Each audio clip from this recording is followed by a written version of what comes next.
Greetings, Commanders, and welcome back to Tuesday. Dang it, I keep doing that, but that's for replay of the week.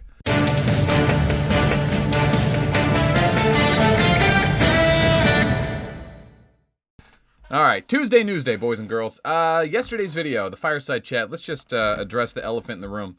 No, I'm not quitting. Right? Like I think if you didn't make it through that 30-minute video, the point is that the game has lost its core problem-solving mechanic. The puzzles have been solved. We need more content. We need more lore. We need more map. We need more daily things to do on our server. The game just needs to expand. Although the devs are doing a great job of expanding the game, it's not enough. And we need to push for that. It's the off season. Now's a good time to put our minds together and figure out what we want from the game. So if you haven't watched that video, watch it. Use the comments to perpetuate ideas and get talking. What would you like to see in Ark of War to keep this thing going? I almost feel like there's an arms race between like Ark of War, Rise of Kingdoms, Game of War, all these other games, these pay-to-win, MOBA games, or whatever you want to call them, pay-to-win RTS games. Eventually, one will rise, right? Or has that already happened? I don't know. Let's do the news. Guys, first things first, Second thing, the Galactic Battle Season 9 emblem and logo t-shirts are in production on Patreon. Officially, they're supposed to launch for February. But if you start Patreon this month right now, I think you automatically get the month. So February is the second month. March is the third month. On the third month, you get the t-shirt. I think they're only letting me do the $50 tier. For some reason, they won't let me do the $15 tier. I'm going to work with Patreon on that. Either way, I'm going to get people their shirts. If you're a patron and you want the shirt, I reserve 90 days. I reserve the right to change the emblem for the next 90 days. Right now, it's a plain white shirt with that logo on it. High quality shirt, of course. It is a bit on the face, like Olympic shirts are supposed to be, so Galactic Battle Champion shirt should be as well. But I reserve the right to change it in the next 90 days if we come up with a better design, a more timeless design. But if you want that, sign up for Patreon. Links in the description below. Thanks everyone who supports this channel and help make that emblem. Next, the Crimson 9 Behemoth.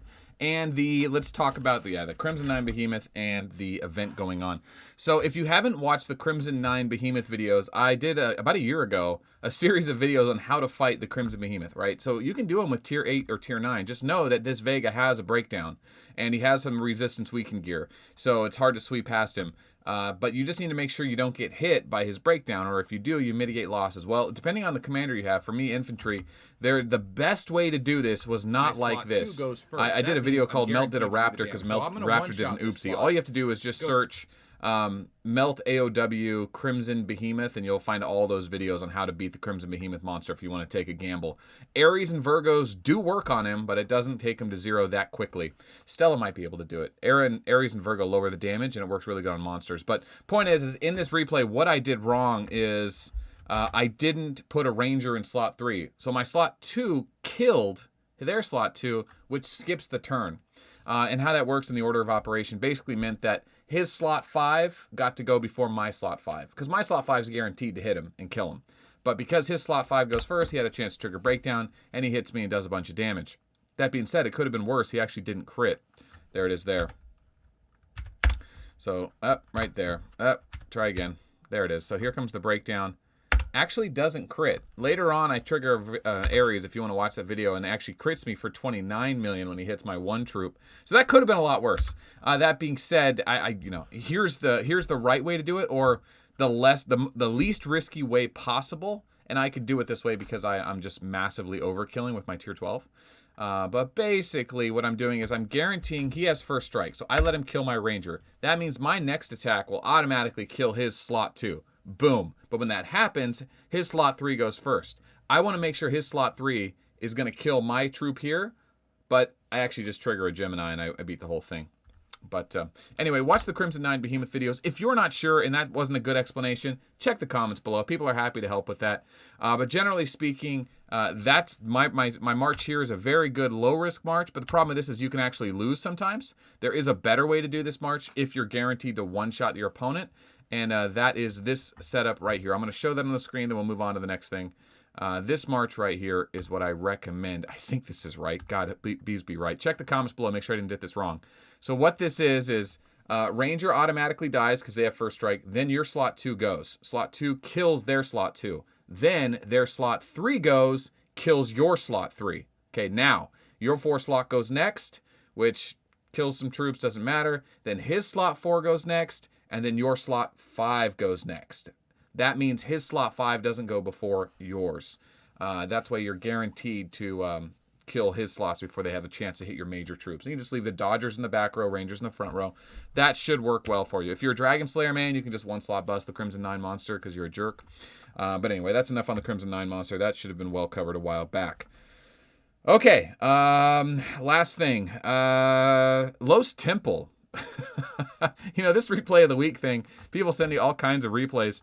And my man, Big Skillet, coming in with the damage. Now, this is a longer replay, but basically, I don't know if Los Temples was like just garrisoning an ally or if this was a capital battle. But look at that, 2,200, 650. Remember, Gilly disables guaranteed hit gems, and Stella doesn't have a guaranteed hit gem, so she relies on accuracy, gear, and gems. So in the first round, Gilly, I don't know how he's not losing troops here, but maybe he's leaving slots 3 empty.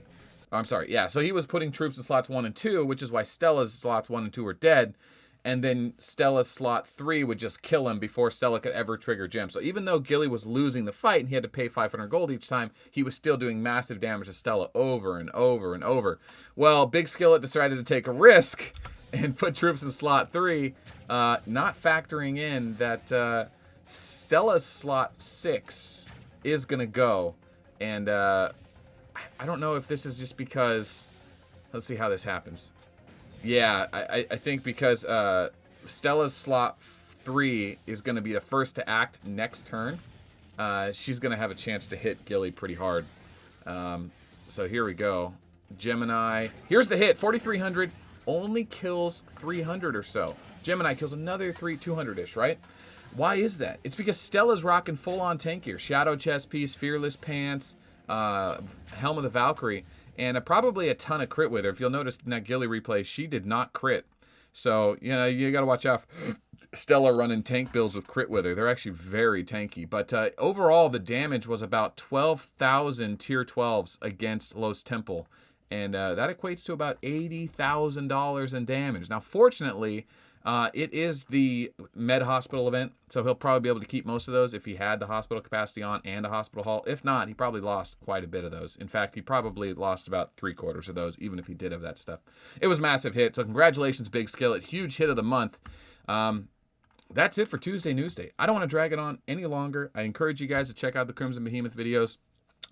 Check out that Fireside Chat yesterday, and if you want the Galactic Battle Season 9 Limited Edition t-shirt, you got to sign up for Patreon either this month or next month, because I think on March I'm going to end it, so that way whoever's still paying it will get it, but we'll move on to a new promo for the patrons that want new merch and stuff like that. So this will just be a short thing. Sign up for the next 45 days, maybe less, 35 days if you want it. It is only for the $50 tier. Shit.